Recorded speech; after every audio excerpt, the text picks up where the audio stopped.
حد بندیوں سے چھیڑ چھاڑ کرنے کی اجازت نہیں دی جاتی، حد بندی کا قانونی طور پہ تحفظ کیا جاتا ہے، حد بندی کے ساتھ کوئی کسی کے کھیت کو کم اور زیادہ نہیں کر سکتا، اپنے کھیت کے اندر جو مرضی کاشت کرے، اپنے کھیت میں جو مرضی برداشت کرے، یہ اس کا معاملہ ہے، لیکن جو مشترکہ حد ہے جو اس کھیت کو دوسرے کے کھیت سے جدا کرتی ہے، اس حد کو تبدیل کرنے کی، اس حد کے نشانات کو مٹانے کی نہ پاکستان نہ دنیا کا کوئی قانون اجازت دیتا ہے، نہ اسے معاشرہ اجازت دیتا ہے۔ یہی وجہ ہے ختم نبوت یہ ہماری اس حد کا نام ہے، ختم نبوت ہماری اس شناخت اور پہچان کا نام ہے جو ہمیں تمام نسل انسانی سے جدا کرتا ہے، تمام نسل انسانی سے ہمیں ممتاز کرتا ہے۔ ہم ایک جدا گانا امت ہیں، باقی لوگ اور طرز کے ہیں، ہم اور طرز کے ہیں، بقیہ سارے نبیوں کا انتظار کرنے والے ہیں، ہم انتظار کرنے والے نہیں ہیں۔ بلکہ ایک اور بات کو اور طریقے سے بات کو سمجھ لیجئے، عقیدہ ختم نبوت اہم کیوں ہے؟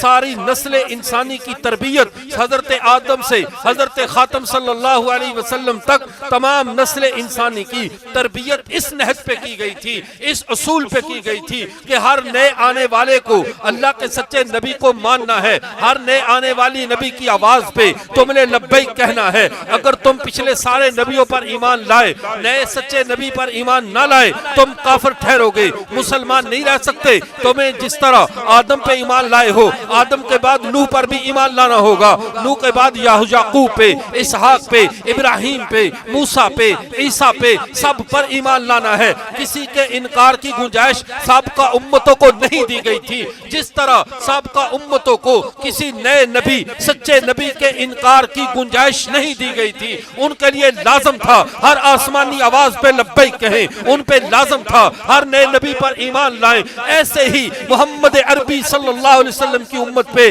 ایک بات لازم ہے کہ تم نے محمد کے بعد کسی کا اقرار نہیں کرنا۔ پہلی امتیں اقرار نہ کر کے مجرم ہوتی تھیں، یہ امت انکار نہ کر کے مجرم ہوگی۔ پہلوں پہ اقرار کرنا لازم تھا، محمد عربی کی امت پہ ہر نئی نبوت کا انکار کرنا لازم ہے۔ ہماری یہ پہچان ہے، ہماری آئیڈینٹی ہے۔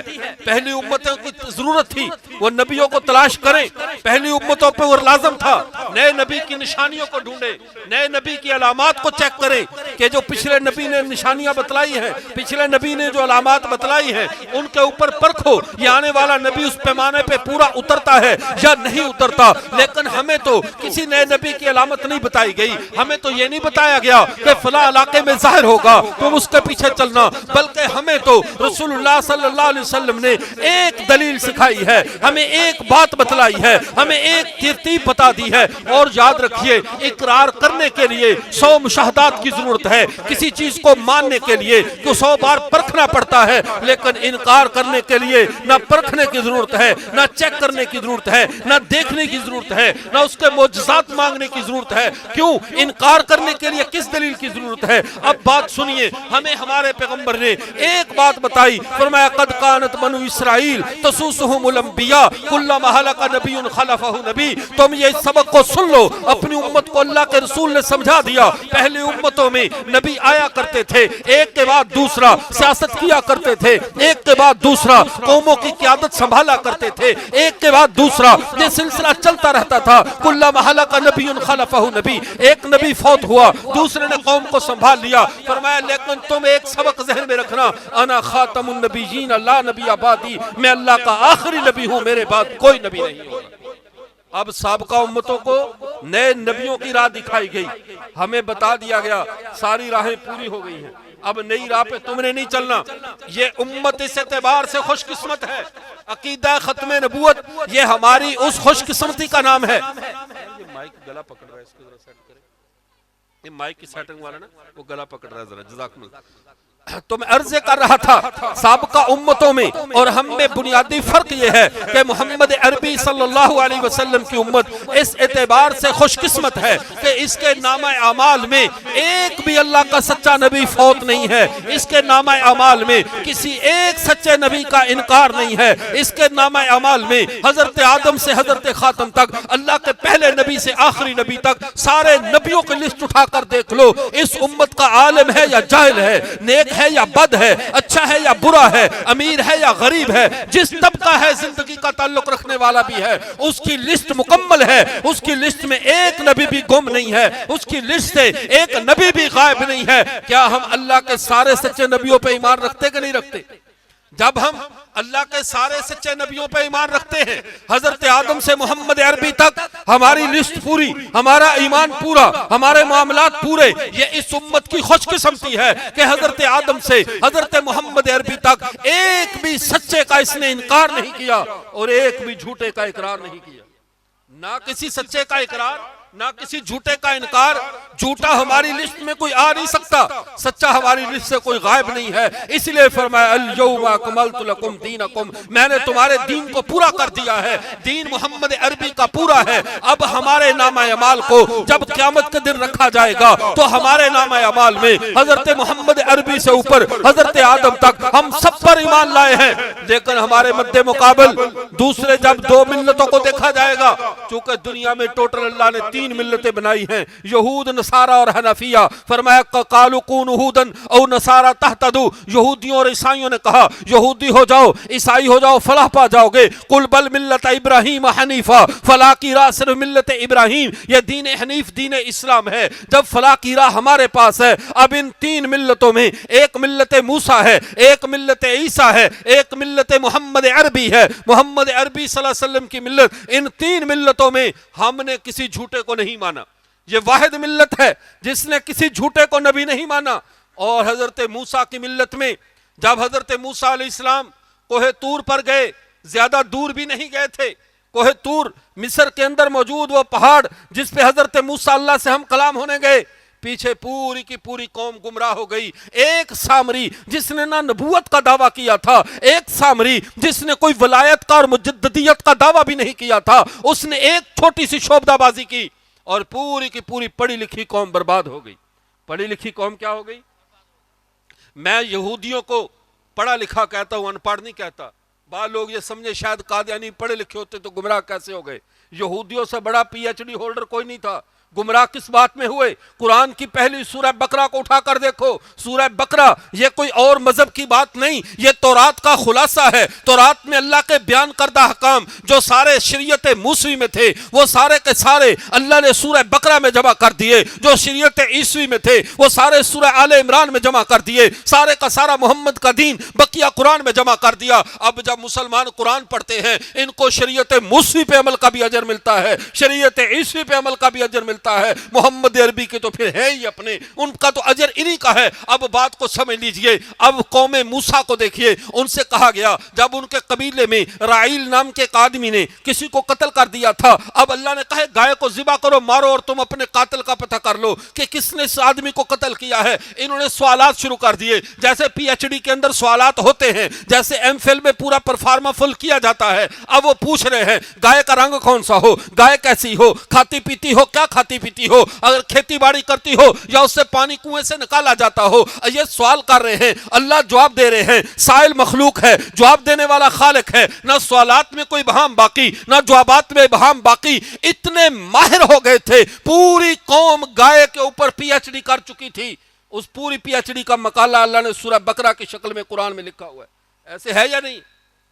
اب جب پوری قوم اتنی ماہر، اللہ نے پھر اسی گائے کے بارے میں ان کو آزمایا۔ سامری نے گائے کا بچڑا، اگر ان کی تھوڑی سی بھی عقل کام کرتی، جب اتنی قیمتی گائے اللہ نے ذبح کروا دی تھی تو بچڑا کب خدا بن گیا؟ اس کا بچہ کب خدا بن گیا؟ اتنی تو عقل کر لیتے، لیکن ایک سامری نے شعبدہ دکھایا۔ انہیں اپنے وہ پہلے سوالات بھی یاد نہ رہے، انہیں خدا کی طرف سے دیے گئے جوابات بھی یاد نہ رہے، سب کچھ بھول گئے، اس بچڑے کے پیچھے چل پڑے، اتنے پڑھے لکھے ہو کر بھی گمراہ ہو گئے۔ حضرت عیسیٰ کی طرف آئیے، حضرت عیسیٰ کے بعد ایک پولس نام کا آدمی کھڑا ہوتا ہے، وہ کہتا ہے میں نبی ہوں۔ آج کی عیسائیت یہ عیسائیت نہیں ہے، یہ پولسیت ہے۔ اس نے آ کر یہ نظریہ دیا، کفارے کا عقیدہ پولس مسیح نے دیا، تثلیث کا عقیدہ پولس مسیح نے دیا، صلیب کا عقیدہ پولس مسیح نے دیا، حضرت عیسیٰ کے خدا کا بیٹا ہونے کا عقیدہ یہ پولس مسیح نے دیا۔ یہ چاروں عقیدے سارے عیسائیوں کے ہیں یا نہیں؟ کیا حضرت عیسیٰ نے کہا تھا میں خدا کا بیٹا ہوں؟ کہ حضرت عیسیٰ نے کہا کو پھانسی دی گئی تھی؟ کچھ بھی نہیں، اللہ نے زندہ آسمانوں پر اٹھایا۔ پولس مسیح نے کہا پھانسی دی گئی ہے، عیسائیوں نے اسی بات کو مانا۔ آج تک یہ اپنے چرچوں میں، اپنی عبادت گاہوں میں اپنا وہ صلیب لٹکا کر اس کی پوجا کیوں کر رہے ہیں؟ اس لیے کہ انہوں نے عیسیٰ کو نہیں مانا، پولس مسیح کو مانا ہے۔ ایک بندے نے شوبدہ دکھایا، پوری کی پوری قوم گمراہ ہو گئی، پوری کی پوری قوم راہ راست سے ہٹ گئی۔ یہ ساری پڑھی لکھی قوموں کا حال تھا۔ اب آئیے محمد عربی کی امت کی طرف، اس سیدھی سادھی امت کی طرف۔ اللہ کے رسول نے اپنی امت کا تعارف کیا فرمایا؟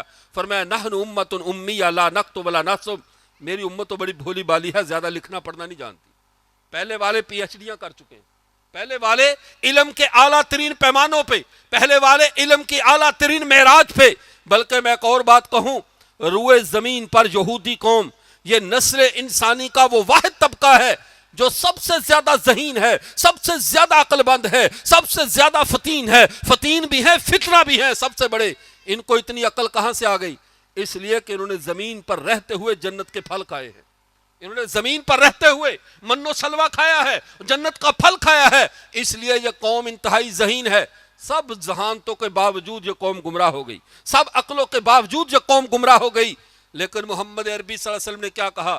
نحن امت امیہ، میری امت تو ہے بھولی بالی امت۔ ایسی بھولی بالی امت ہے اور اس کی ٹکر کیسے دجالوں سے پڑنے والی ہے؟ پہلے قوم کا سامری کو بڑا ڈرامہ نہیں کیا، اس جیسے ڈرامے تو آج ہمارے گلی محلوں میں بندر نچانے والے اس سے اچھا ڈرامہ کر لیتے ہیں۔ ہمارے گلی محلوں کے شعبدہ باز، ہمارے ٹی وی چینلوں پہ آنے والے اینکر، یہ ایک سے بڑھ کر ایک سامری ہمارے پاس موجود ہے۔ اب اگر اس دور کا سامری اس دور کے سامریوں کو دیکھ لے تو زمین پہ ناک رگڑنے لگ جائے کہ میں تو کچھ بھی نہیں تھا۔ اتنا پاگل سا سامری پوری قوم کو گمراہ کر دیا۔ لیکن محمد عربی صلی اللہ علیہ وسلم کی امت کی جو سادگی کو پہ قربان جائیں، سادہ ہو کر بھی اپنے نبی کے بارے میں اتنی عقل مند نکلی، اتنی ذہین نکلی، اتنی سمجھدار نکلی کہ جب اللہ کے نبی نے کہہ دیا سنو انا خاتم النبیین لا نبی بعدی، میں اللہ کا آخری نبی ہوں، میرے بعد کوئی نبی نہیں ہے، میرے بعد کوئی نبی۔ اس امت نے ایسا مانا، ایسا مانا، اب تک ایک نہیں، 10 نہیں، 20 نہیں، 50 نہیں، 100 نہیں، 150 کے قریب جھوٹے قذاب اور دجال مدعیان نبوت آ چکے ہیں۔ سب کا نام و نشان مٹ گیا۔ آج تک جس کا پرچم لہرا رہا ہے وہ محمد عربی صلی اللہ علیہ وسلم ہے۔ ہمارے آقا کا نام آج بھی بلند ہے، امت آج بھی موجود ہے، نام آج بھی چل رہا ہے۔ وجہ کیا ہے؟ اس امت نے اپنے نبی کے معاملے میں کبھی سمجھوتا نہیں کیا، سمجھوتا نہیں کیا کبھی بھی۔ وہ کیسے؟ ذرا ایک اس دور کی مثال دوں، پھر اس دور کی مثال دیتا ہوں۔ نبی یہ امت عقیدے میں، اعمال میں، کیفیات میں ان کی کچھ کمی بیشی ہو، کسی کے ایمان کی کیفیت بلند ہو، کسی کی کم ہو، یہ الگ موضوع ہے۔ لیکن جب میرے پیغمبر کی بات آتی ہے، صحابہ کے دور کے ایمان کو دیکھ لو، اس دور کا دیکھ لو، قیامت کی صبح تک کا دیکھ لو، جب بات پیغمبر کی آ جائے یہ امت پہلے والوں کے نام پہ دھبا نہیں لگنے دیتی، اسی طرح کے ایمان کا اظہار کرتی ہے جو پہلے والے کر چکے۔ پہلے والوں کی مثال دیکھیے، حضرت نبی کریم صلی اللہ علیہ وسلم کو مسیلمہ قذاب نے دعویٰ نبوت کر کے خط لکھا، اے اللہ کے کہنے لگا کہ میں مسیلمہ نبی محمد نبی کی طرف، رسول کی طرف پیغام بھیجتا ہوں۔ اللہ کے رسول نے کہا اس کا جواب کون لے کر جائے گا؟ لیکن جو لے کر جائے گا وہ زندہ نہیں آئے گا۔ اشارتاً سمجھا دیا۔ حضرت حبیب بن زید انصاری جو بچیوں کے ہی والد ہیں اور گھر کے اندر بوڑھی والدہ ہے، کھڑے ہوئے، اے اللہ کے رسول میں یہ پیغام لے کر جاؤں گا۔ اللہ کے رسول نے کہا چلیے جائیے، میرا پیغام جا کر دے دیجئے محمد رسول اللہ سے مسیلمہ قذاب دجال کی طرف یہ خط ہے۔ جب وہ بازار میں گئے، اب وہ مسیلمہ قذاب 40,000 کے لشکر کو لے کر بنو حنیفہ قبیلہ پورے کا پورا اس پر ایمان لا چکا ہے۔ اب اس کے سامنے کھڑے ہو کر حضرت حبیب بن زید کہتے ہیں اور مسیلمہ قذاب میں محمد عربی کا پیغام لے کر آیا ہوں۔ اس نے کہا مجھے یہ بتاؤ، خط کو چھوڑو، تو محمد کے بارے میں کیا کہتے ہو؟ حضرت نے فرمایا میں محمد کو اللہ کا نبی بھی مانتا ہوں، اللہ کا آخری نبی بھی مانتا ہوں۔ اس نے کہا میرے بارے میں کیا کہتے ہو؟ اب سنیے اس امت کا عقیدہ، اللہ کے نبی نے ایسے نہیں کہا میری امت سیدھی سادھی بھولی بھالی ہے۔ اس سیدھی سادھی بھولی بھالی نے بڑے بڑے عقل مندوں کے کان کتر کے رکھ دیے ہیں۔ اس کی سادگی پہ آسمان کے فرشتے بھی قربان جائیں، کیسی سادہ امت ہے۔ جواب میں یہ نہیں کہا میں تجھے جھوٹا کہتا ہوں، جواب میں یہ نہیں کہا تو قذاب ہے، یہ نہیں کہا تو اپنے دلائل پیش کر، سیدھا کہا میرے کان نہیں سن رہے تو کیا بک رہا ہے؟ میرے کان بھی وہ بات سننے کو تیار نہیں ہیں جو میرے پیغمبر کے بعد دعوی نبوت کرے۔ یہ کون سمجھا رہے ہیں؟ حضرت حبیب بن زید انصاری. کہا میرے کان بھی وہ بات سننے کے لیے تیار نہیں, میرے کان نہیں سن رہے تو کیا بک رہا ہے؟ اس نے کہا عجیب بات ہے, تسمع لہذا ولا یسمع لہذا, تمہیں یہ بات تو سن جاتی ہے کہ محمد اللہ کے نبی ہیں, یہ کیوں نہیں سنتا کہ میں بھی اللہ کا نبی ہوں؟ انہوں نے کہا میرے کان یہ بات سننے کے لیے بھی تیار نہیں ہے کہ میرے نبی کے بعد کوئی نبی آ سکتا ہے. یہ ہے اس امت کی تربیت, یہ ہے اس امت کا امتحان. یہ کچھ مسلمہ قذاب کو کم سامری نہیں تھا. کہا اعضاء کاٹ دو, ایک ٹانگ کاٹی گئی. پھر پوچھا بتا محمد کو نبی مانتے ہو؟ کہا نبی بھی مانتا ہوں, اللہ کا آخری نبی بھی مانتا ہوں. یہ بات آپ بھی سن لیجئے, امام طحاوی رحمت اللہ علیہ نے اس شرح عقیدہ طحاویہ میں صراحتاً لکھا ہے کہ محمد کو نبی ماننا ہی کافی نہیں ہے, جس طرح محمد کو نبی ماننا فرض ہے, ساتھ اللہ کا آخری نبی ماننا بھی فرض ہے. یہ جان نہ چھڑائیں, ہم محمد کو اللہ کا نبی مانتے ہیں, اکیلے نبی کا مسئلہ نہیں. جو محمد کو نبی مانے لیکن اللہ کا آخری نبی نہ مانے, وہ بھی ویسے ہی کافر ہے جیسے محمد کو اللہ کا نبی نہ ماننے والا کافر ہوتا ہے. نعرہ تکبیر, شان مصطفیٰ, مقام مصطفیٰ, تاج تخت ختم نبوت, قادیانیت مرد آباد, قادیانیت, اسلام, اسلام. تو میں عرض کر رہا تھا, اب حبیب بن زید انصاری کے جسم کے ایک ایک کر کے اعضاء کاٹے جا رہے ہیں. ہر ایک کے بعد مسلمہ پوچھ رہا ہے کہ بتاؤ مجھے نبی مانتے ہو؟ کہا میرے کان سن بھی نہیں رہے تو کیا بک رہا ہے؟ فرمایا کہنے لگا پھر اس کی دائیں ہاتھ کو کاٹ دو. حتیٰ کہ جب آخری بار زبان کاٹنے کی باری آئی, تصور کرو ایک انسان کو, جیتے جاگتے انسان کو مرغی کی طرح, جانوروں کی طرح کاٹا جا رہا ہو, اور وہ پورے اطمینان کے ساتھ ایسے جواب دے رہا ہو کہ کاٹنے والا بھی تڑپ کر رہ جائے. کسی نے یہاں پہ کیا خوب کہا کہ لیلا لیلا کر کے مت پیار جتلا, پہلے مجنوں بن کر پتھر کھانا سیکھ, لوگ تیرے دیوانے خود بن جائیں گے. شمع کی صورت اپنا آپ جلانا سیکھ, سرمد بن کر چوم لے قاتل کی تلوار, قتل سے پہلے قاتل کو تڑپانا سیکھ. صحابہ نے یہ سیکھ لیا تھا کہ قتل ہونے سے پہلے قاتل کو کیسے تڑپانا ہے. اب آزاد صحابی کے کاٹے جا رہے ہیں, تڑپ مسلمہ قذاب رہا ہے کہ افسوس مجھے اتنی بھی اہمیت نہیں دے رہا, ٹکے جتنی اہمیت مجھے نہیں دے رہے کہ میری بات کے بارے میں کہہ رہا, میرے کان سن نہیں رہے تو کیا کہہ رہا ہے. آخری بار جب زبان بھی کاٹ دی, پھر پوچھا کیا محمد کو نبی مانتے ہو؟ سر ہلا دیا مانتا ہوں. کہا مجھے نبی مانتے ہو؟ پھر سر ہلا دیا نہیں. اب بھی تیرے لیے کوئی گنجائش نہیں. اب جب یہ شہید ہو گئے, ان کی ماں کو خبر پہنچی, جہاں تک تو تاریخ تھی صحابی کی, صحابی تو اللہ کے نبی کی تربیت یافتہ, قربانی دے دی, لیکن جب بات پہنچی صنف نازک تک, بات پہنچی بوڑھی ماں تک جس کا سہارا وہی تو بیٹا تھا, جب اس کے پاس بات پہنچی, کہا تیرے بیٹے کو ختم نبوت پہ ٹکڑے ٹکڑے کر دیا گیا. اب اس ماں کا جواب سنیے, روئی نہیں, غم زدہ نہیں ہوئی, بلکہ جواب میں کہا لہذا اليوم ارضعتہ, میں نے اسی دن کے لیے تو اسے دودھ پلایا تھا کہ میرے پیغمبر کی ختم نبوت پہ قربان ہو جائے. یہ اس ماں نے کہا تھا جس نے اللہ کے نبی کا چہرہ دیکھا تھا, یہ اس ماں نے کہا تھا جس نے آسمان سے جبرائیل کو اترتے دیکھا, جس نے قرآن پیغمبر کو پڑھتے دیکھا, جس نے سارا اپنی آنکھوں سے دیکھا تھا. یہ تو اس کا عقیدہ تھا. پیغمبر کے بارے میں کہا اس لیے بچے کو دودھ پلایا تھا کہ پیغمبر کی ختم نبوت پہ قربان ہو جائے.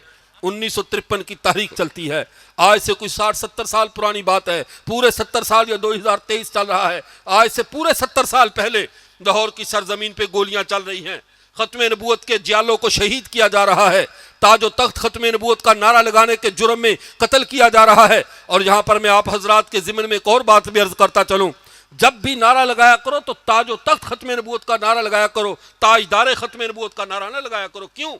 قادیانی خود کہتا ہے کہ اللہ نے آسمان سے تخت اتارے, میرا تخت سب سے اوپر ہے, تاج تو محمد عربی کے سر پہ ہے ختم نبوت کا, لیکن اب تخت میرے پاس ہے, حکومت میرے پاس ہے. اب وہ تاجدار ختم نبوت تو کہہ دیتے ہیں لیکن تاج و تخت نہیں مانتے. مسلمانوں کا عقیدہ ہے تاج بھی محمد کے پاس ہے, تخت بھی محمد کے پاس ہے, دونوں پہ محمد عربی کی چھاپ ہے. صرف فرد واحد, صرف تاج نہیں, تخت بھی ہمارے نبی کا ہے.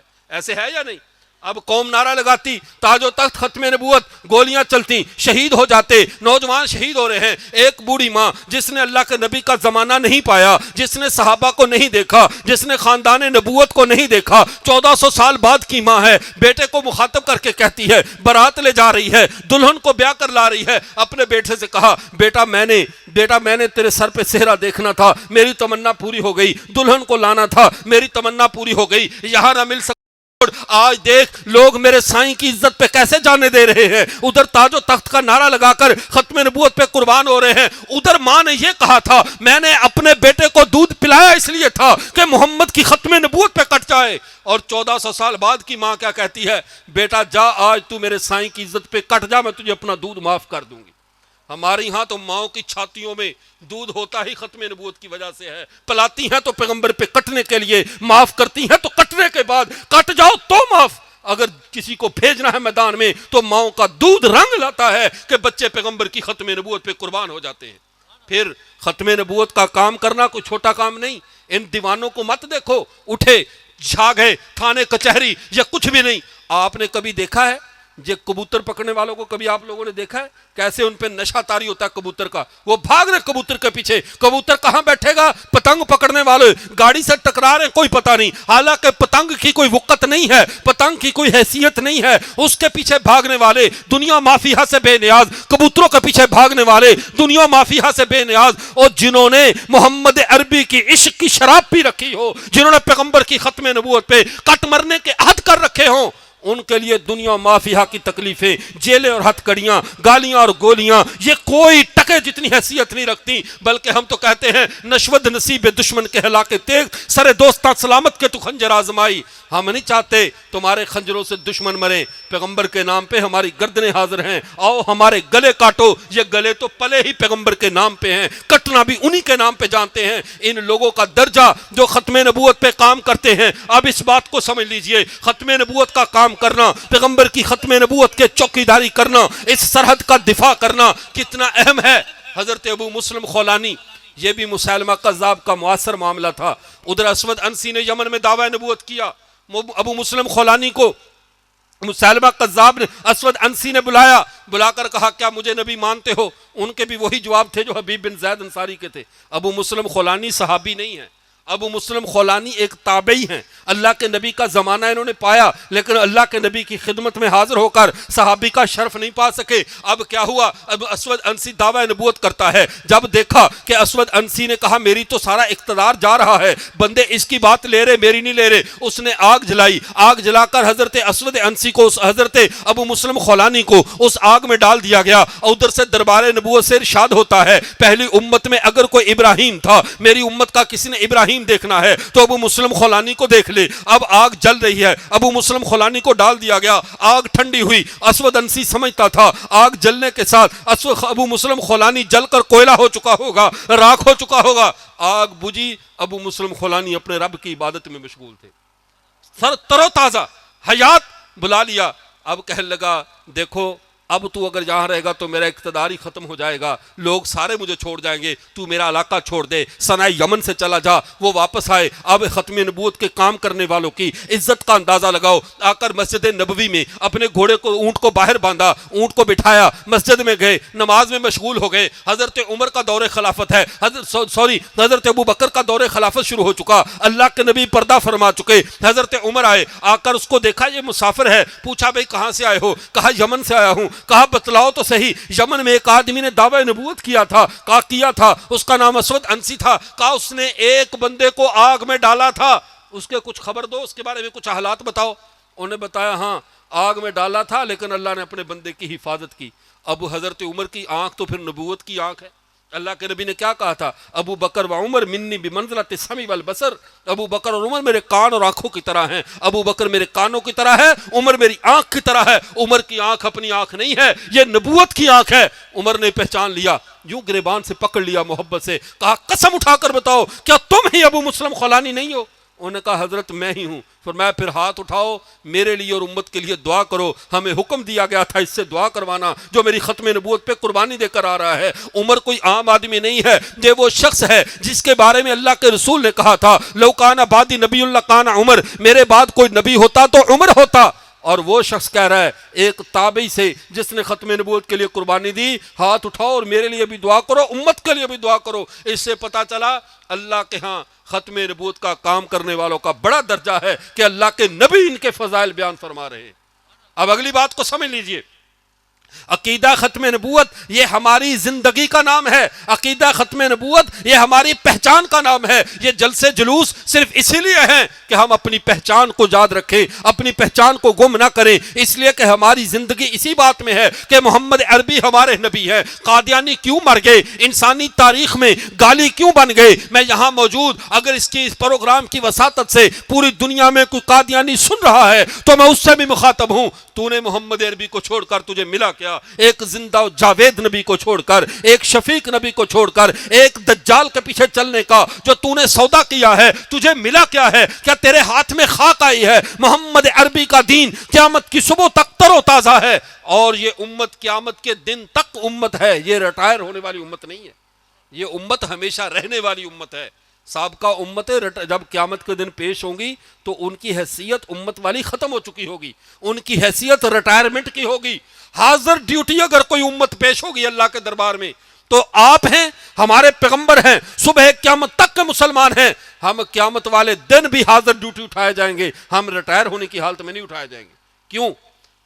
حدیث مسند احمد بن حنبل میں موجود ہے، نبی کریم صلی اللہ علیہ وسلم نے حضرت ابو ہریرہ رضی اللہ تعالیٰ عنہ سے ارشاد فرمایا، ابو ہریرہ اس روایت کو بیان کرتے ہیں کہ قیامت کے دن لوگ اکٹھے ہو کر آدم کے پاس جائیں گے، ابراہیم کے پاس جائیں گے کہ آپ ہماری سفارش کیجئے۔ سارے نبی انکار کر دیں گے کہ کوئی ہم سفارش نہیں کر سکتے۔ چلتے چلتے نوح کے پاس، موسیٰ کے پاس، سارے نبی معذرت کریں گے۔ جب حضرت عیسیٰ کے پاس آئیں گے، حضرت عیسیٰ کیا کہیں گے؟ اذهبوا الی محمد، تم ایسا کرو محمد کی طرف چلے جاؤ، ان کی طرف جاؤ۔ کیوں؟ کہنے لگے فإنه قد حضر الجوم، آج کے دن کے حاضر ڈیوٹی نبی محمد ہیں، ہم حاضر ڈیوٹی نہیں ہیں۔ اس سے پتا چلا قیامت آ کر زمین تباہ کرے گی، قیامت آ کر آسمان ہلا دے گی، قیامت آ کر سورج کو بے نور کر دے گی، لیکن میرے پیغمبر کی ختم نبوت کو قیامت بھی نہیں ہلا سکتی۔ میرے پیغمبر کے سر پہ پڑا ہوا ختم نبوت کے تاج کی چمک کو قیامت کا اندھیرا بھی مات نہیں کر سکتا۔ فَإِنَّهُ قَدْ حَضَرَ الْجَوْمُ، جاؤ محمد عربی کی طرف۔ کیوں؟ فَإِنَّهُ خَاتَمُ النَّبِيِّينَ، وہ نبیوں کے آخری ہیں اور اس دور کے حاضر ڈیوٹی نبی وہ ہیں، جاؤ ان کے پاس، وہ جا کر تمہاری سفارش سنیں گے، وہ تمہاری بات کریں گے۔ اللہ کے دربار میں اور کسی کو بات کرنے کی تھاٹی نہیں ہے، اور کوئی وہاں بات آخر میں جن کا نبی حاضر ڈیوٹی ہو ان کی امت غیر حاضر ہوتی ہے، ان کی امت ریٹائر ہوتی ہے۔ یہی وجہ ہے رسول اللہ صلی اللہ علیہ وسلم نے اپنی امت کو گمراہی سے بچانے کے لیے ہمیں پورا ایڈریس بتایا، پورا راستہ بتایا، پوری۔ آپ تھک تو نہیں گئے؟ آپ تھک گئے تو میں بات کو ختم کر دیتا ہوں، بھوک تو لگ گئی ہوگی، اتنا تو ہوگا کم۔ چلے ٹھیک ہے، میں بات کو کلوز کرتا ہوں۔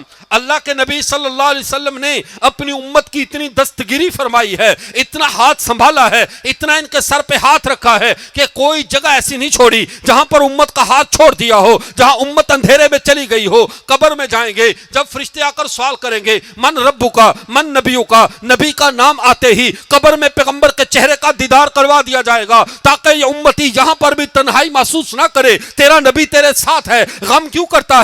میدان معاشر میں اٹھا، زمین چٹیل، آسمان غائب، پوری زمین برابر ہو چکی، اب سارے انسان برابر ہیں۔ اے اللہ کے رسول، اب اتنے بھیڑ بھڑکے میں ہم کہاں پر جائیں؟ رائیونڈ کا اجتماع ہو، حج کا موقع ہو، لوگ گم ہو جاتے ہیں، ہمیں بھی تو کوئی ایسی علامت بتاؤ کہ اولین و آخرین جمع ہو جائیں گے، ہم تو خاتم النبیین کی امت ہیں۔ اے اللہ کے رسول، ہمارا کیا بنے گا؟ کہیں ہم قیامت میں گم تو نہیں ہو جائیں گے؟ اللہ کے رسول نے قیامت کا پورا ایڈریس سمجھا دیا تاکہ جب حشر کے دن تم آنکھ کھولو، قبر سے تم اٹھو تو تمہارے سامنے تمہارا شفیع و غم گسار موجود ہو، تمہارے سامنے تمہارا پیغمبر موجود ہو۔ سنن ترمذی میں حدیث ہے، اللہ کے رسول نے فرمایا کوئی یہ نہ سمجھے مجھ سے پہلے اٹھ کر حشر میں ایسے ہی گھومتا پھرے گا، ایڈریس کو ڈھونڈتا پھرے گا، میں نے جانا کہاں ہے، جگہ کسی سے پوچھتا پھرے، ایسا نہیں۔ انا اول من تنشق عنہ الارض، سنو زمین سب سے پہلے مجھ پر کھولی جائے گی، زمین پر سب سے پہلے میں نکلوں گا۔ ثم اکسل حلۃ من حلل الجنہ، پھر مجھے جنت کی پوشاک پہنائی جائے گی۔ جب جنت کی پوشاک پہن کر، اپنی سرکاری وردی پہن کر اللہ کے نبی میدان محشر میں آئیں گے، فرمایا ثم اقوم عن یمین العرش، جہاں پہ اللہ کا عرش تمہیں نظر آ رہا ہو اس کی دائیں سائڈ پہ دیکھ لینا۔ ثم اقوم عن یمین العرش، میں اللہ کے عرش کی دائیں سائڈ پہ کھڑا ہو جاؤں گا۔ اتنا اچھا ایڈریس کہیں مل سکتا ہے؟ اپنی امت کو کیسے سنبھالا؟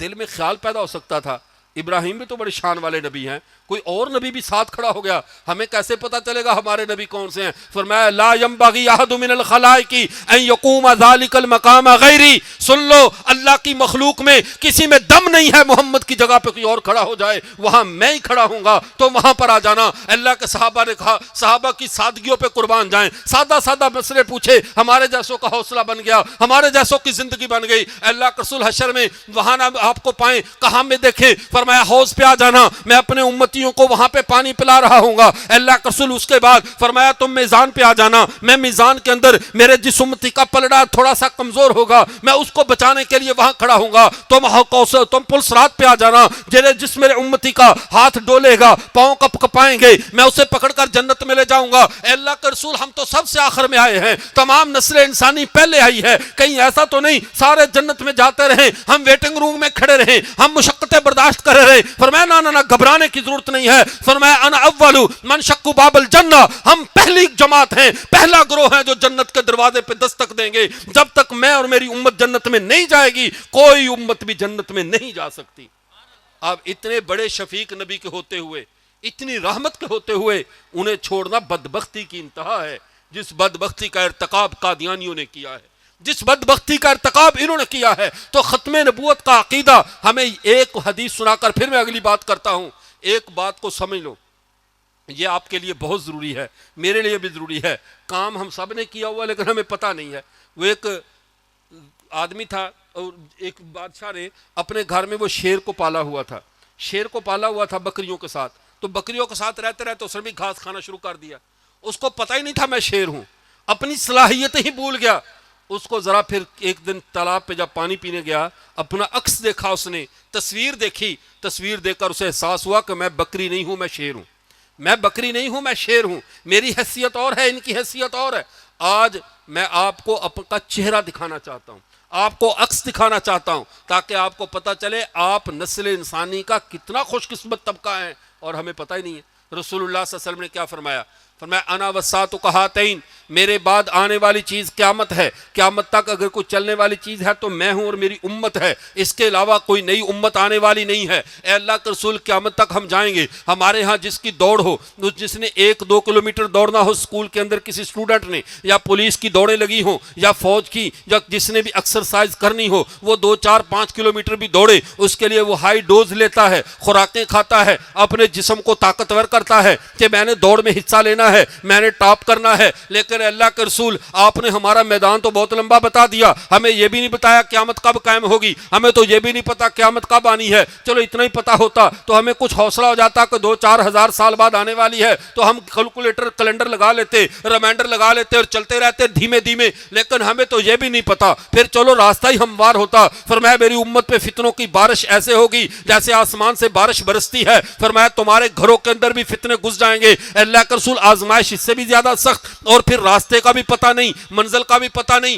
ہمیں کوئی ایسی خوراک ہی کھلا دو جس خوراک کے کھانے کے بعد یہ امت آپ سے لے کر قیامت تک ڈولے نہ، آپ سے لے کر قیامت تک کہیں تھک کر بیٹھے نہ، آپ سے لے کر قیامت تک کہیں اس کو پریشانی اور تھکاوٹ لاحق نہ ہو۔ میرے پیغمبر نے پوری امت کو پھر ایسی ڈوز دی، پوری امت کو ایسی خوراک دی، ایسی حصی چیز دی ہے جو حصی چیز کسی کو نہیں ملی، یہ ختم نبوت کے صدقے مجھے اور آپ کو ملی ہے، اور کسی امت کو یہ چیز نہیں ملی۔ جنہوں نے جنت کا پھل کھایا سو کھایا، جنت کا پھل کھانے سے عقل تو آ سکتی ہے جتنی مرضی آئے، لیکن میرے پیغمبر نے جو چیز ہمیں کھلائی ہے اس کے کھانے کے بعد عشق آتا ہے، اس کے کھانے کے بعد جانساری آتی ہے، فداکاری آتی ہے، اس کے کھا لینے کے بعد، اس کھا لینے کے بعد، اس خوراک کو استعمال کر لینے کے بعد دنیا ایک سائڈ پہ بھی ہو جائے محمد کا غلام تنہا کافی ہو جاتا ہے۔ وہ کیا ہے؟ مسند احمدی کی حدیث ہے، جس کو مطالب العالیہ بزوائد مسانید ثمانیہ میں علامہ ابن حجر اسقلانی نے بھی نقل کیا۔ حدیث کیا ہے؟ اللہ کے رسول حجۃ الوداع کے موقع پہ موجود ہیں، اس وقت 1.25 لاکھ صحابہ کی تعداد،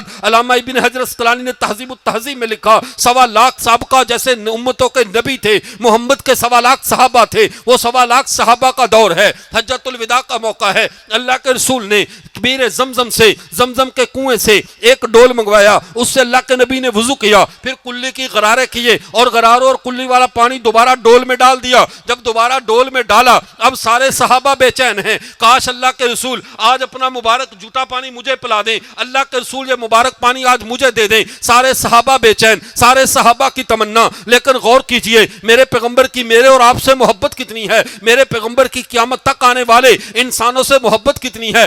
جیسا کہ ایک دفعہ اللہ کے نبی منبر پہ کھڑے ہوئے, فرمایا طوبی من رعانی ثم آمن بی, مبارکباد ان لوگوں کو جنہوں نے مجھے دیکھا مجھ پر ایمان لائے. پھر فرمایا طوبی ثم طوبی ثم طوبی, مبارکباد پھر مبارکباد پھر مبارکباد. صحابہ بے چین ہوئے, ہم تو دیکھ کر ایمان لائے, ہم تو صحابی ہیں, یہ کون آ گئے جن کو اللہ کے رسول 3 بار مبارک دے رہے ہیں. فرمایا من لم یرانی ثم آمن بی, جنہوں نے مجھے دیکھا بھی نہیں ہوگا پھر بھی مجھ پر ایمان رکھتے ہیں, انہیں میں محمد 3 بار مبارکباد دیتا ہوں. اللہ کے رسول نے مجھے اور آپ کو 3 بار مبارک دی, صحابہ کو 1 بار, مجھے اور آپ کو 3 بار.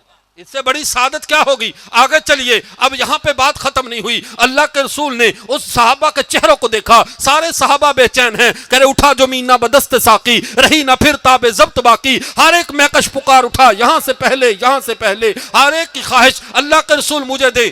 رسول اللہ نے کسی کو بھی نہیں دیا, اپنا جھوٹا پانی دوبارہ زمزم کے کنویں میں ڈال دیا, تاکہ قیامت کی صبح تک جس کے پیٹ میں زمزم جائے اس کے پیٹ میں محمد کا لعاب دہن بھی چلا جائے, جس کے پیٹ میں زمزم جائے اس کے پیٹ میں محمد کی گٹی بھی چلی جائے. یہ امت وہ ہے جس کے ایک ایک فرد کو محمد گٹی دے کر گئے ہیں. اب آپ بتاؤ پورے مجمع میں کون ہے جس نے آج تک زمزم نہیں پیا؟ کوئی ہے ایسا آج تک؟ سب نے پیا ہے. جنہوں نے پیا ہے ذرا ہاتھ کھڑا کریں. ماشاءاللہ. اب آپ بتاؤ, آپ لوگ کوئی پریشانی رہی؟ ہم نے اللہ کے نبی کا زمانہ نہیں پایا, 1400 سال بعد بھی نبی کی رحمت ہمارے پیٹ میں پہنچ گئی. 1400 سال کے بعد اللہ کے نبی کی رحمت اسی کو تو کہتے ہیں. تمہارے باندی دوڑ کے سارے لوگ عمرہ نہیں ہیں کہ حج و عمرے پہ چلے جائیں, غربا بھی تو ہیں. عمرہ عمرے پہ گئے, عمرہ حج پہ گئے, مالدار لوگ گئے, انہوں نے تو عمرہ کیا, حج کر لیا, اللہ کی ڈیوٹی ادا ہو گئی. جب واپس آئے زمزم کا ڈول اٹھا کر لا رہے ہیں. کیوں؟ یہ اس لیے کہ جو محمد کے دروازے پہ نہیں آ سکے, جاؤ محمد کی رحمت ان کے دروازے تک لے کر جاؤ, انہیں وہیں پلاؤ تاکہ ان کے پیٹ میں محمد کی گٹی چلی جائے. جب تاکہ کل قیامت کے دن یہ اللہ کے دربار میں پیش ہوں تو اللہ کے نبی سوال تو کر سکے نا, میں نے تو تیرے لیے اپنی گٹی بھیجی تھی, میں نے تو تیرے لیے اپنا لعاب دہن بھیجا تھا, پھر تجھے شرم نہ آئی؟ تو کیسے شیزان پیتا رہا؟ تجھے شرم نہ آئی؟ تیرے پیٹ میں محمد کا لعاب دہن تھا, تو قادیانیوں کے ساتھ اٹھتا بیٹھتا رہا, تجھے ذرا بھی حیا نہ آئی؟ میں تیرا نبی تھا, 1400 سال بعد تو پیدا ہوا, اور میں نے کہا تھا انا نبی من یولد بعدی, میں اس کا بھی نبی ہوں جو میرے بعد پیدا ہوا. تو بعد میں پیدا ہوا تھا, تجھے میرا پتہ نہیں, مجھے پتا. میں نے تیرے لیے کیا کیا انتظامات کیے, تیرے لیے مغفرت کی دعائیں کی, تیرے لیے زمزم بھیجا. تو میری خاطر قادیانیوں سے یارانے نہ چھوڑ سکا, میری خاطر قادیانیوں کی شیزان نہ چھوڑ سکا, میری خاطر قادیانیوں کے ساتھ اٹھنا بیٹھنا نہ چھوڑ سکا. تو اس وقت ہمارا کوئی عذر ہوگا؟ جس شخص نے محمد کا, جس کے پیٹ میں لعاب دہن ہے, اس کی غیرت کو کبھی گوارا نہیں کرنا چاہیے کہ قادیانیوں سے اٹھنا بیٹھنا رکھے, قادیانیوں سے لین دین رکھے. اس کی کوئی گنجائش نہیں ہے. یہ ہمارے علماء یہ پاگل نہیں ہیں. یہ رب کا, جب ہم اللہ کے سامنے کھڑے ہوتے ہیں, نماز وتر پڑھتے ہیں, کیا کہتے ہیں؟ نخلع و نترک من یفجرک. کیوں جھوٹ بولتے ہو اللہ کے سامنے کھڑے ہو کر؟ رب کے سامنے کھڑے ہو کر کہتے ہیں اللہ ہم خلا خلا کر لیتے ہیں, ونترک چھوڑ دیتے ہیں جو تیرا نافرمان ہو. کیا قادیانیوں نے نافرمانی کو کسر چھوڑی ہے؟ کیا قادیانیوں نے, جو عام نافرمان, اللہ کے احکامات کے نافرمان, ان سے ہم تعلقات توڑ لیتے ہیں. لیکن جنہوں نے میرے نبی کا دل دکھایا, جنہوں نے پیغمبر کا سینہ چھلنی کیا, جنہوں نے پیغمبر کے سینے میں اپنے زہریلے تیر مارنے کی کوشش کی, اپنے اعتقادات و نظریات سے میرے نبی کا گنبد خضرا میں دل دکھایا ہے, اب ان کے ساتھ ہمارے یارانے باقی رہیں, یا تو نماز پڑھنی چھوڑ دو, دعائے قنوت پڑھنی چھوڑ دو, یا کم از کم یہ جھوٹ اللہ کے سامنے نہ بولا کرو اے اللہ ہم تیرے نافرمانوں سے کوئی تعلق نہیں رکھتے. اگر یہ تعلق ہے, قادیانی سے اٹھنا بیٹھنا ہے, گوہر شاہی سے اٹھنا بیٹھنا ہے, کسی نبی کے دشمن, نبی کے گھر کے دشمن, نبی کی جماعت کے دشمن سے تمہارے یارانے ہیں, تو دعائے قنوت پڑھتے ہوئے ایک بار سوچ لینا میں رب کے سامنے جھوٹ تو نہیں بول رہا. رب کے سامنے جھوٹ بولنا چھوڑ دو. وہ علیم بذات الصدور ہے, تمہارے دلوں کے راز جانتا ہے. لیکن المیہ ہم کیا کریں, ہمیں چمکھی جنگ لڑنی پڑ رہی ہے. کچھ تو ہمارا ان غداروں دشمنوں سے واسطہ پڑا جو براہ راست ہمارے مد مقابل ہیں, کچھ ان بے وقوفوں سے واسطہ پڑا جن کو اپنی عقل اور تحقیق کے گھوڑے دوڑانے کا بڑا شوق ہے. وہ کہتے ہیں سماجی بائیکاٹ بے بنیاد ہے. کیوں بے بنیاد ہے سماجی بائیکاٹ؟ کیا ہمیں ہماری شریعت نے دشمنوں کے ساتھ یہ احکامات نہیں بتائے کہ ان کے ساتھ لین دین نہیں کرنا، ان کے ساتھ اٹھنا بیٹھنا نہیں رکھنا، اور زنادقہ کے ساتھ تو کوئی گنجائش نہیں ہے کہ ان کے ساتھ کسی بھی قسم کا لین دین رکھا جائے۔ ختم نبوت کے عقیدے کا مطلب یہ ہے اپنی حدوں کی حفاظت کرو، اپنے عقیدوں کی حفاظت کرو، اپنے نظریات کی حفاظت کرو۔ رب کعبہ کی قسم، دنیا سے تم گناہگار ہونے کی حالت میں چلے جانا، گناہگار ہونے کی حالت میں اللہ کے دربار میں چلے گئے، وہ شفاعت کر لیں گے، لیکن نبی کا غدار ہو کر کبھی نہ جانا۔ غداروں کی کہیں بھی شفاعت نہیں ہے، گناہگاروں کی شفاعت ہے، غداروں کی نہیں۔ گناہگاروں کی کیسے شفاعت ہے؟ امام راضی رحمۃ اللہ علیہ نے تفسیر کبیر میں لکھا، وہ فرماتے جب اللہ کے نبی رو رہے تھے اللہ کی اپنی امت کے لیے، رب کا قرآن اترا، حضرت جبرائیل آئے، آ کر کیا کہا، اے اللہ کے رسول کیوں اتنا روتے ہو؟ اللہ فرما رہے ہیں والا سوف یعطیک ربک فترضی، اے محمد میں تجھے اتنا دوں گا راضی کر دوں گا، رویا نہ کر، میں تجھے راضی کر دوں گا۔ اللہ کے رسول بھی جلال میں آ گئے، فرمایا واللہ لا ارضی۔ اب دیکھیے اللہ کہہ رہے میں راضی کروں گا، اور اللہ کے رسول قسم اٹھا کر کیا کہہ رہے میں راضی نہیں ہوں گا، واللہ لا ارضی، اے اللہ میں راضی نہیں ہوں گا۔ وواحد امتی فی النار، اگر میرا ایک امتی بھی جہنم میں ہوا تو اللہ مجھے بھی تیرے جلال کی قسم ہے میں راضی ہونے والا نہیں ہوں۔ مجھے آپ بتاؤ، جب اللہ راضی کرنے پہ آئے، محمد ہمارے بغیر راضی ہو نا، تو کون سا امتی ہے جو جہنم میں رہ جائے گا؟ کون سا امتی ہے جو جہنم میں رہ جائے گا؟ اس لیے میں کہتا ہوں اپنا لیبل ختم نہ ہونے دینا، تمہارے اوپر کوئی ایسی مہر نہ لگ جائے کہ محمد کی مہر نہ رہے۔ ختم نبوت کے بعد تمہارے اوپر گوہر شاہی کی مہر لگی، ختم نبوت کے بعد قادیانی کی مہر لگ گئی، یا کوئی بھی ایسی سٹیمپ اوپر لگ گئی، جیسے پاسپورٹ پہ نقلی مہر لگ جائے، پاسپورٹ ضبط ہو جاتا ہے، ویزے جعلی ہو جاتے ہیں، تمہارا سارا ایمان لٹ جائے گا، تمہاری اللہ کے ہاں آئیڈینٹی ختم ہو جائے گی۔ آج ہماری پہچان ہے، ہم گناہگار ہیں تب بھی ان کے ہیں، سیاکار ہیں تب بھی ان کے ہیں، لیکن جب ان کے نہ رہے تو پھر ہمارا کچھ بھی نہیں رہے گا، نہ اس دنیا میں نہ اس دنیا میں۔ اس لیے ختم نبوت سے کبھی غداری نہ کرنا۔ ختم نبوت کا جب بھی پروگرام ہو، بلایا جائے، اس لیے آیا کرو کہ یہ میرے نبی کی باتیں ہو رہی ہیں، میرے نبی کے منصب کی بات ہے۔ یہ تو آپ حضرات کی خوش قسمتی ہے، یہاں پہ مدرسہ دارالعلوم ختم نبوت بنا، یہاں پہ مسجد خاتم النبیین کا ہمارے بھائی اسامہ اعجاز صاحب نے یہاں پہ اس کا سنگ بنیاد رکھا، اور یہاں مولانا تجمل صاحب اور ہمارے عالمی مجلس کے ذمہ داران پوری چوکسی کے ساتھ ختم نبوت کا پہرا دے رہے ہیں۔ لیکن یاد رکھنا، یہ پہرا دینے میں آپ کی مدد کے محتاج نہیں ہے۔ جو ختم نبوت کا کارکن ہے، ختم نبوت کا سپاہی ہے، وہ پیغمبر کی ذات کے دفاع میں کسی بھی سرکاری یا غیر سرکاری، عام یا خاص کی مدد کا محتاج نہیں ہے۔ ایک جان ہے وہ اللہ کے نبی پہ لوٹا دیں گے، کوئی حرج نہیں، لیکن یہ نہ ہو قیامت کے دن جب اللہ کے دربار میں سب لوگ کامیاب ہو کر جائیں جنہوں نے ختم نبوت کا کام کیا، آپ سے پوچھا جائے آپ کے قریب دارالعلوم ختم نبوت تھا، آپ نے اپنے بچوں کو عقیدہ سیکھنے کے لیے وہاں بھیجا، مسجد خاتم النبیین میں آپ شامل ہوئے، اس کو بنانے میں، اس کے ساتھ معاملے میں، کہیں ایسا نہ ہو وہاں ہمیں شرمندگی اٹھانی پڑے۔ یہ محاذ، یہ مدارس، یہ ختم نبوت کے دفاعی محاذ ہیں، ہم نے ان محاذوں کو مضبوط کرنا کہ نہیں کرنا؟ اور یہ لوگ کہتے ہیں ہمیں تو نظر نہیں آتے، ہر بات کا آپ کو نظر آنا ضروری نہیں ہوتا۔ مرض جو ڈاکٹر مریض کے اندر ہوتا ہے وہ ڈاکٹر کے علاوہ کوئی نہیں پہچان سکتا، ڈاکٹر کے علاوہ مریض کو کیا پتا؟ کسی موچی کو جا کر اگر بخار چیک کرواؤ گے تو وہ تو آپ کا جو علاج کرے گا آپ کو پتا ہے کہ وہ کس طرح کا علاج کرے گا۔ جس طرح ہر چیز کے اسپیشلسٹ ہیں، قادیانی دجال ہیں، عام جھوٹے نہیں، عام جھوٹے ہوتے تو آپ بھی کافی تھے ان کے لیے، لیکن یہ بڑے خاص جھوٹے ہیں۔ اللہ کے رسول نے فرمایا تھا یاتون من بعدی ثلاثون کذابون دجالون، یہ صرف عام کذاب نہیں ہوں گے، پرلے درجے کے دجال قسم کے جھوٹے ہوں گے، عام بندہ ان کا جھوٹ نہیں پکڑ سکتا۔ اس لیے سانپوں کا تریاق کھائے بغیر زہر کا سانپوں سے نہ کھیلا کرو، سانپوں سے نہ کھیل کود کیا کرو۔ تریاق ان لوگوں کے پاس ہے، علماء کے پاس ہے، پہلے تریاق کا انتظام کیا کرو، پھر سانپوں سے پنگے لیا کرو۔ یہ سانپ ہیں اور ان سے کبھی بھی ختم نبوت کے حوالے سے دلیل مت مانگنا۔ دلیل وہاں مانگی جاتی ہے یہاں گنجائش نکل سکتی ہو، دلیل وہاں مانگی جاتی ہے یہاں شک ہو۔ کیا ہمیں شک ہے کہ ہمارے نبی کے بعد کوئی آ سکتا ہے؟ یا تو شک کرنا بھی کفر ہے، ہمیں کوئی شک نہیں ہے ہمارے نبی اللہ کے آخری نبی ہے، لہٰذا ہم سب کو عقیدہ ختم نبوت پہ پختہ رہنا ہے، محمد عربی کا دامن نہیں چھوڑنا۔ گناہگار بھی نہ ہوں، اللہ ہمیں نیک کار کرے، لیکن گناہگار ہونا تو گوارا ہے، لیکن اپنے نبی غدار ہونا گوارا نہیں ہے، اپنے نبی سے غداری نہیں کرنی۔ اللہ تعالی ہم سب کو عقیدہ ختم نبوت پہ زندہ رکھے، اسی عقیدے پہ موت عطا فرمائے۔ وآخر دعوانا الحمدللہ رب العالمین۔ بس دعائے خیر، یہ بھی تو ابھی تو دعائے خیر ہے، انہوں نے ماشاءاللہ ہمارے بھائی اسامہ اجاز صاحب انہوں نے ختم نبوت پہ عارف والا میں میرے پاس وہاں پہ الحمدللہ تخصص کیا اور یہاں پر آ کر ادارے کی بنیاد رکھی. تو یہ ادارہ صرف ان کا نہیں، یہ خادم ہے، یہ آپ سب کا ہے. آپ نے اپنے بچوں کو یہاں پڑھنے کے لیے بھی بھیجنا ہے. اس ادارے کی ایک انتظام میں ایک اضافی خصوصیت یہ ہوگی کہ یہاں قرآن پڑھنے کے ساتھ ساتھ انشاءاللہ عقیدہ بھی ٹھیک ہوگا، عقیدے مضبوط ہوں گے. اس ادارے کے ساتھ تعاون کرنا، یہ ہمارے عالمی مجلس تحفظ ختم نبوت کا سمجھ لیجیے مرکز ہے، یہ ادارہ ہے. اور یہاں پہ جتنے بھی ہمارے ختم کام کرنے والے ساتھی ہیں ان کے ساتھ بھی آپ نے کھڑے ہونا. اور اس ادارے کو خاص طور پہ یہ پیچھے بنا اس مکان کے، ہاں یہ بیک سائڈ پہ بنا ہوا ہے. آئندہ اگر آج رات کے ابھی تاریکی ہوگی، کھانے کا وقت ہے، تو آپ کھانا کھائیں، دن کے اجالے میں کبھی کم از کم آئیں. جو اگر آپ اس کے تعاون میں، اس کی تعمیر میں حصہ نہ بھی لے سکیں تو دعاؤں سے کم از کم محروم نہ رہیں. جب بھی گزرے تو اللہ سے دعا کر دیا کریں، اے اللہ تیرے نبی کے نام کا ادارہ بن رہے سے جلدی مکمل فرما، ہمارے مرنے سے پہلے پہلے کم از کم اس کی بہار ہمیں دکھا. اللہ تعالیٰ اس ادارے کو بھی کامیاب فرمائے. آپ سب حضرات کا اتنی دیر بیٹھنا اللہ قبول فرمائے. بسم اللہ الرحمن الرحیم. اللہم صلی علی سیدنا. یہ دعا کے بعد کھانا ہوگا.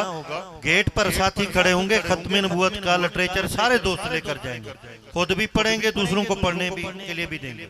جزاک اللہ. اللہم صلی علی سیدنا محمد النبی الامی وعلی آلہ وسلم تسلیما. جزا اللہ تعالی عنہ محمد ما هو اہلہ.